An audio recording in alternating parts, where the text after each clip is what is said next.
Bilang isang baguhan, napaka-importante ang first impression sa'yo ng mga kasama mo sa trabaho. Para sa akin, ito ay isang payo at isang paalala lang naman para sa mga baguhan na bagong pasok or first time pumasok sa construction company. Sa unang araw ng pasok pa lang natin sa trabaho, importante na makuha natin agad ang good first impression or magandang pagkakilala or tingin sa atin ng mga makakasama natin sa trabaho. Bakit?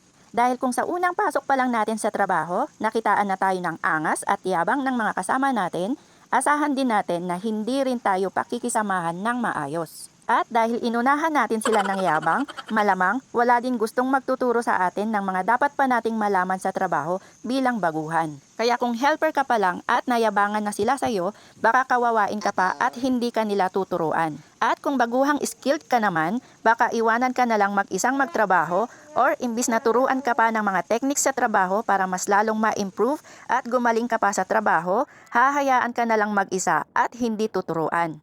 Tandaan na pagdating sa kayabangan, nangunguna lagi dyan ang mga datihan ng skilled workers sa company. At ang ilan sa kanila, ayaw nila na mas inaangasan at niyayabangan sila ng mga baguhan. Kaya minsan, dito nagkakaroon agad ng di magandang samahan ng isang baguhan at datihan sa trabaho. Which is, nangyari na rin ang ganyang senaryo kung saan nagsuntukan ang baguhan at yung datihang worker dahil parehas silang nagyayabangan sa trabaho. Ito ay isa sa mga reality na nangyayari talaga sa loob ng construction kasi hindi maiiwasan ang yabangan lalo na sa mga skilled worker na akala mo sila na ang pinakamagaling doon. Kaya kung baguhan ka pa lang at alam mong may kayabangan ka din, dapat laylo ka na lang muna or better tanggalin mo muna ang yabang dahil may ilan sa mga datihan na sa trabaho na ayaw nasasapawan ng mga baguhan. Although marami pa namang skilled worker dyan na sabihin na nating mayabang dahil magaling na at matagal na sa construction, pero willing pa rin naman silang magturo at mag-share ng kaalaman nila sa mga baguhan basta hindi sila inuunahan ng yabang. Kaya kahit pa sabihin andun pa rin yung yabang nila habang nagtuturo, ang importante naman natututo pa rin tayo sa kanila, di ba?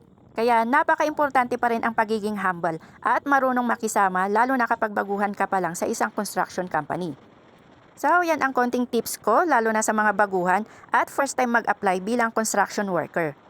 At syempre, bago ulit ako magpaalam, shoutout muna ulit kina Mr. Jomar Balasi Visida, Mr. Rolly Augusto Once, Mr. John Ray Bailon Pilyada, at kay Mr. Giovanni Manawag. Salamat sa panonood. See you next time. Bye-bye.